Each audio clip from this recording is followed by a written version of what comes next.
Have you ever gone through life feeling like you've lost yourself or feeling like you just aren't the person that you used to be in your prime?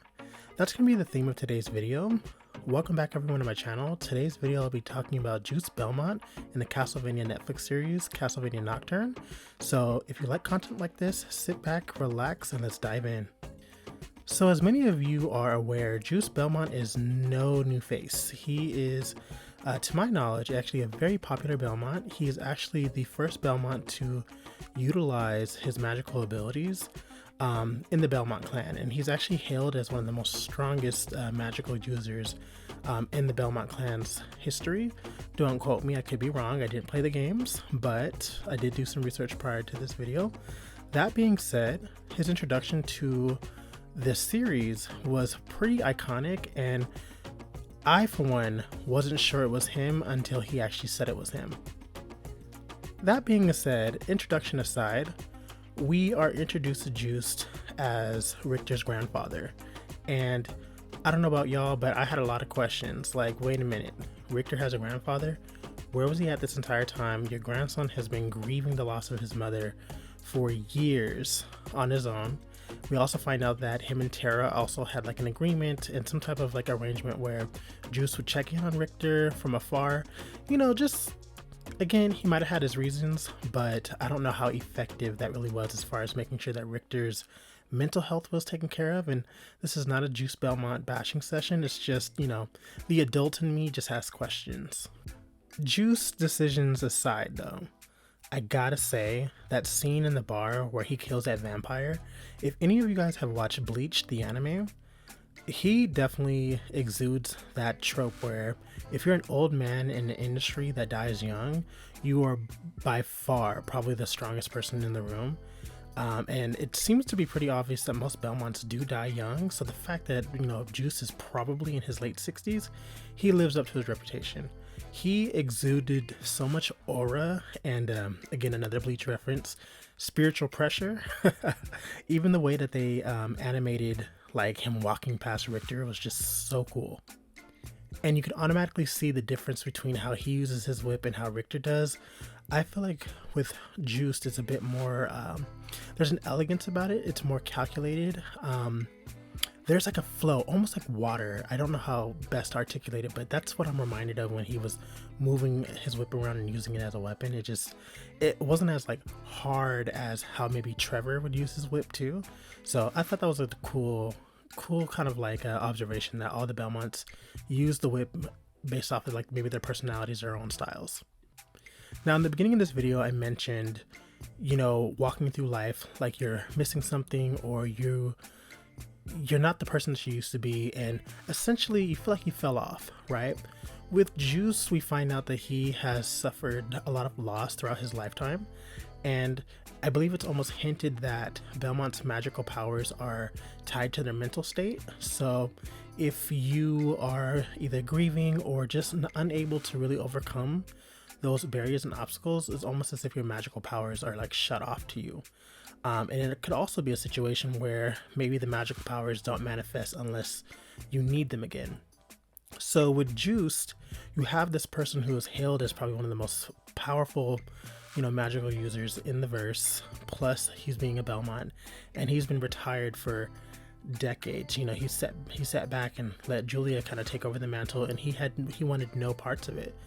And I know that's tied to the significant loss that he had. But because of the, you know, how amazing Castlevania Nocturne is, Juste is actually put in situations to where he has to join the fight again.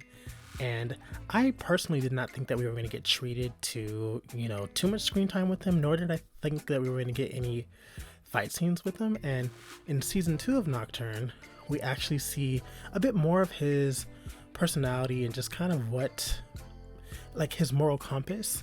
And you can also see like Juste is actually very nurturing as like kind of like that father figure or grandfather figure, not just towards Richter, but even his relationship with Maria. Obviously Maria's mother turned into a vampire, Tara, which I absolutely adore her. You know, Maria was going through what she was going through, and Juste really just kind of came in and was giving her advice, albeit she didn't want it, but he was still giving her advice and being very supportive. And you could tell that he has seen a lot of good people succumb to their emotions and make horrible decisions, and you can tell that he has a very strong moral compass. And I say all this to say that it was really cool to see his magical powers reawaken when it came to protecting Maria. And I appreciate that. It would have been nice to see him fight that dragon, go toe to toe. But they manifested and he was using them to protect her. I think he created like a magical barrier. But I love the fact that his desire and need to protect is what unlocked his magical abilities. And that just kind of goes to show like who he is at his core. He's a protector. He's someone who really can't sit back and watch either the weak or the defenseless, get slaughtered. He's not going to be the one that's going to sit back and allow that to happen. And what really resonated with me is, again, you guys are barely getting to know me, but I was a former college athlete years ago. I'm in my 30s now, but during that time, especially running track, I did the 400, 200, 4x1, 4x4. You name it, I did it. I'd like to believe that I was really good at it, really talented at it. And that time in my life in college, from like age 18 to about 23, felt like it was going to last forever, right? And then I look back and I'm like, wow, those 6 years went by fast. And, I don't regret anything during that time. I do wish I was a bit more present, and I wish that I would have just enjoyed the moment a bit longer. And what I'm trying to say is I can relate to, there's always those few moments in your life where you're just like, dang, that was peak, that was prime, that was, I've never felt more alive. And I think with Juste, like, he had a time period, maybe when he was younger, where his magic was at its most powerful, he was at his most confident, and then something took a turn, something took, a drastic change for him, and it shut him down. And now he doesn't feel as confident, he doesn't feel as strong. And for me, the message is that even though those moments have passed, it's still in us. And though that feeling will come out when it's needed and when it's necessary. And even me personally, like, I have not ran track since college, but I still like to work out. I did CrossFit for a little bit. I completed a Spartan race for the first time a couple years ago, and that was incredible. I'm actually thinking about doing a trifecta this year if my best friend gets it into high gear, because we can't do it alone, and so I'm needing him to start working out so we can do it together. Let me know if you guys want to hear more about that Spartan race. That being said, getting back to Juste, I just thought that was incredible. And I thought that, typically when you're like the older person in these animated shows, you're kind of used to almost like Jiraiya from Naruto, right? You're kind of used to train the main character, get them up to snuff, and then you're kind of used as like either a sacrifice or some type of narrative decision to either write them off or kill them off. And I'm glad they didn't kill Juste off. He actually lended his strength in the big major fight against Drolta and Ursabet. So I'm glad that we got so many different levels of, from very young to even like, on the older side, because I think, characters who, again, have the gray hairs, and in an industry where people die young, there's a lot of wisdom there, and there's a lot of experience that could lend itself to the narrative. And so with Juste, and I know that Juste is a beloved character just because of the games, and like I said, I've only played one Castlevania game, and that was on the Nintendo 64. So I don't want to get crucified in the comments if I don't know the ins and outs, but I know that Juste is a beloved character, so I'm glad that they didn't go and like kill him off. Where do I see him in season 3? I really see him kind of taking on that more mature wisdom, allowing the younger folks to take the bulk of the heavy lifting, right? Because he's already, listen, get somebody else to do it. But, if push comes to shove, he'll come and support them. I would be okay with them wrapping up his character the way they did in season 2.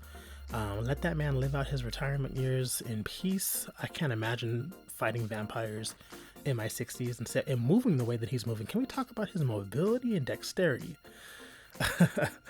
Anyways, I'm rambling. So this was a fun video to do. Juste is really, really cool. I love the whole Belmont plus magical abilities, like the speaker powers. You can see that Sypha's bloodline is still very much strong and very much coursing through their veins. So yeah, let me know, what was your favorite Juste moment? What would you like to see more of him? Is there something, do you feel like they did him justice? Let me know in the comments. As always, I really appreciate the Castlevania community. Y'all have been incredible. I just posted in my community tab a couple days ago about hitting 1,000 watch time hours. That is no easy feat. I've never done that on this channel. The most watch time I've ever gotten was, I believe like 200 hours, and it took me a year to get that right. I love animated content. Dragon Ball is my first love, obviously, and I would love to get into all the other shows that I like, but I really want to nurture the Castlevania community and just see where this journey takes me. So I appreciate you guys being, here for the ride and just supporting me the way that you do. If you want to support the channel, it's actually really easy. I actually created a Castlevania Nocturne discussions playlist. Check that out. Share that with your friends who are really invested into the series and just want to hear somebody talking about their favorite characters, or giving their opinion, their unwarranted opinion, because I know y'all didn't ask for it. But that really helps when people are watching my content, when they're liking it, when they're commenting. I can tell you that your guys' comments, I see them all. I try to reply to them to the best of my ability. I appreciate some of y'all be dropping essays and I read every last sentence. I really appreciate the time and care that you guys put in to educating me. There's sometimes where I just be like, hey, I don't know. And y'all are so quick to give me like the insight and just additional content. I will say Olrox, Mizrak, and Terra, those 3 videos, or actually those 3 characters, have all hit at least 1,500 to 2,000 views. So clearly y'all have favorites, because the way y'all let Annette get no shine, and that was like my longest video. I'm gonna need y'all to scroll through my library and watch that Annette video, because that took me a minute to make. But I get it. The fandom likes the characters that they like, and so let me know if there's a character that I have not touched base on that you guys would love for me to just ramble and yap about. I'm working on my setup. This is turning into like a mini rant, I'm so sorry, but I'm working on my setup for my room so I can hop on camera, and that's going to be really interesting because I've been doing voiceover work this entire time. But I think, me having on camera, you guys will get a better feel for my personality. And I know we shouldn't strive for perfection, but I really want to do right by this community and really make sure that the content, I want it to be unique to me, obviously, but there is a formula that works for bigger content creators. And so as I get better, I would like to kind of make sure that that's more aligned, but still putting the thick boy Gohan stamp. And I'll tell you guys all about how I came up with the name for the channel. It's pretty hilarious, but yeah. And if you guys didn't know, this is the ones that are paying attention. My name is actually Devin. So if you guys lasted this long in the video, comment and say, hey Devin. That way I'll know like who the real ones are. So until the next video, you guys take care. I have 2 more videos planned for this week. Super excited to get those out. And yeah, as I always say in my videos, I really appreciate you all. Have a wonderful week, and I'll see you guys in the next upload.